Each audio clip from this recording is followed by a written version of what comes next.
To do these weekly chats with you on Facebook, X, YouTube, Instagram, and TikTok. I am so pleased to go live on all of our channels for you as we talk about the flood watch tonight and the continuation of maybe some flooding downpours lasting into Tuesday.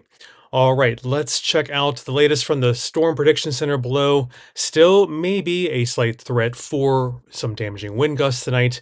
We're watching radar above. Most of the activity, it's been hit or miss, strong to severe storms. Good evening, David. Thanks for tuning in on Facebook.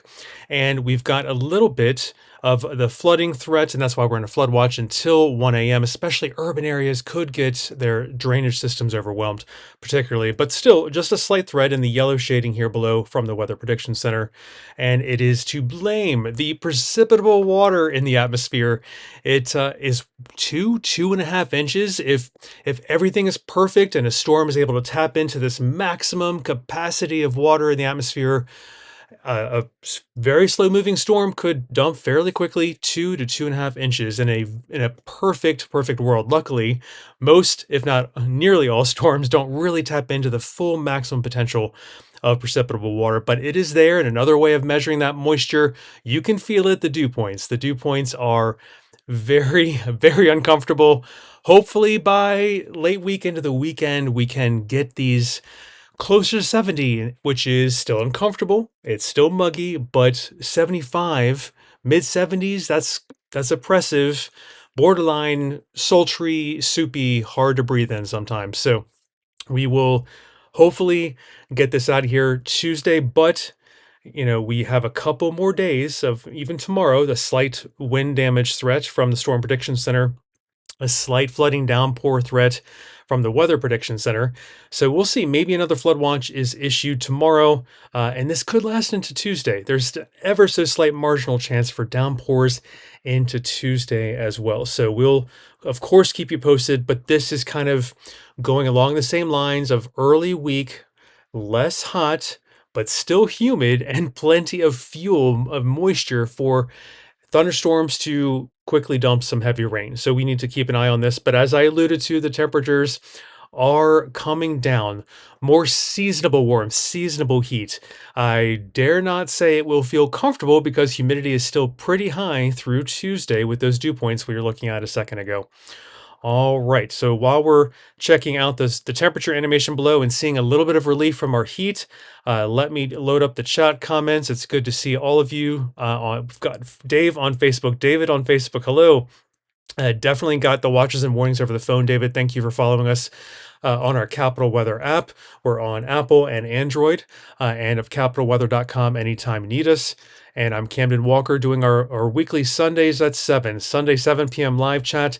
Isaac, thanks for tuning in from Instagram. We've got Lay, Jill, Mrs. Smith. I think Fairfax could still see activity through 11 p.m. We're watching radar. So far, I don't see any warnings up near Fairfax at this point, but some storm activity is coming into the area, into the Beltway.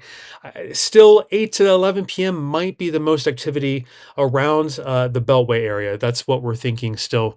And Winston on Instagram, still, yes, a slow cool down. Less warm, I would argue. It's not going to feel exactly cool and comfortable, but we will be a little bit happier with seasonable heat this week instead of the oppressive stuff we've been seeing with extreme heat warnings. Let's see. Tomorrow morning for sailing, it could be a little bit still, bike, but you will be just some showers. If you can get back to port by midday, you might avoid some thunderstorms tomorrow in Annapolis.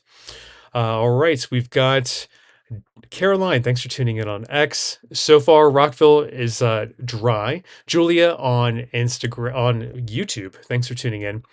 I hope you had a great 4th as well. And Karen, hello in Calvert County. Thanks for tuning in on Facebook. And Michael, a blast in Colonial Williamsburg. I'm so happy to hear. And wow, you had a great show down there with drones and fireworks. That's excellent. Yes, sweating a lot is the name of the game. And Paul, so happy to see you as well. Thanks for tuning in. And dew points, Amy, let's review that one more time. Let me find my dew points for you. All right, so we've got dew point animation here for you. Near term, little relief. I am sorry to say, high dew points and some flooding downpour threat through Tuesday. So it's going to be uncomfortable. the storms that may develop through, tomorrow, Tuesday, tonight even, could bring flooding downpours. So that is on the table while we have all this atmospheric moisture around. You'll feel it in the form of dew points. Perceptible water will be high. This is the fuel that storms can cash in on. In an ideal scenario, this is very high for DC. 2 to 2.5 inches of precipitable water is in the atmosphere. Should a storm be capable of, in an ideal format, pulling all this moisture down, it's there for it. But luckily, it's rare for a storm to have perfection and grab all of this moisture out of the atmosphere at one time. But it's a very high potential and worth flagging. And it's one reason that I think we have the flood watch till 1 a.m. So please be mindful of that. We could see another flood watch tomorrow. Let me show you the flooding potential tomorrow is still slight in the area, especially along and east of I-95. And then Tuesday, a marginal chance throughout most of the region, I-81, I-95 as well. Luckily, it wanes a little bit by Tuesday. Hopefully, we're feeling just a hair closer to dew points around 70 instead of 75 by Tuesday, but I make no promises. And temperatures are gradually kind of dipping into middle part of this week, more average warmth for this time of year. All right. Let's see. 8 p.m. tonight concert. Please watch radar. And if there's lightning nearby, remember when thunder roars, Hassan, thunder roars, head indoors. But Hassan, thanks for tuning in on X. Paul is asking about the drought. Let's pull that up. South and east of town still bearing by far the brunt of the drought. Things are a little better along I-81 corridor this summer so far. So, when we look forward this upcoming week, I love seeing some rain in the 1 to 2 inch amounts this week, especially early this week, and that's why I have a slight chance some of these storms, let's say one or two, at most a few of these storms have a wind threat tonight, damaging wind gusts over 57 miles per hour. So we need to kind of keep that in mind. But the slightly bigger concern might be the flooding potential. That's why we have a flood watch up until 1 a.m. That's why we aren't seeing a severe thunderstorm watch as of, yep, no, we do have one. Yep, it was issued, it looks like, for parts south of town. It looks like that's what the darker orange is on the radar above. And then the lighter orange in the middle, that is a heat advisory in effect until 8 p.m. And then the flood watch for the core central part of our region around the Beltway. And that's where we think it's stormiest, kind of 8 to 11 p.m. tonight, perhaps. So these storms could roam the region till kind of late evening, maybe even past midnight tonight. We will keep you posted. Thomas, thanks for tuning in on YouTube, and Gas Station Sushi. Howdy. Really pleased you joined us on X for the first time. That's fantastic. And it looks like we've got a considerable Montgomery County severe thunderstorm warning. So we're going to have to watch that for the next several minutes to see how that plays out. So we'll keep you posted here at capitalweather.com and on the Capital Weather app. Watching some storms brewing there in Montgomery County. We started south of town, but things are kind of congealing. Again, we think the stormiest times around the Beltway is approaching, maybe starting now through 11 p.m. All right, David, yes, we have entered the dog days of summer.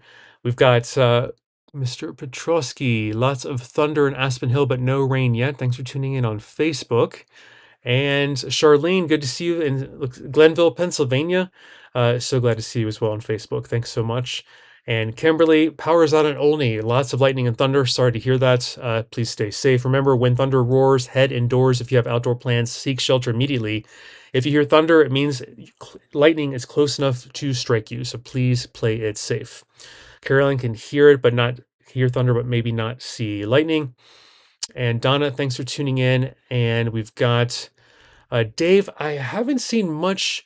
I haven't looked up tropical activity just yet. So far in June, I'm more focused on our local severe weather, I have to be honest. But the season will get going by August, I presume. Even with El Nino, we need to keep an eye on things. Peter, good to see you there on Facebook. And Paul, Friday, I watch until 1 a.m. And we are going to, watch for flooding downpour potential. Looks like Montgomery County is the main concern.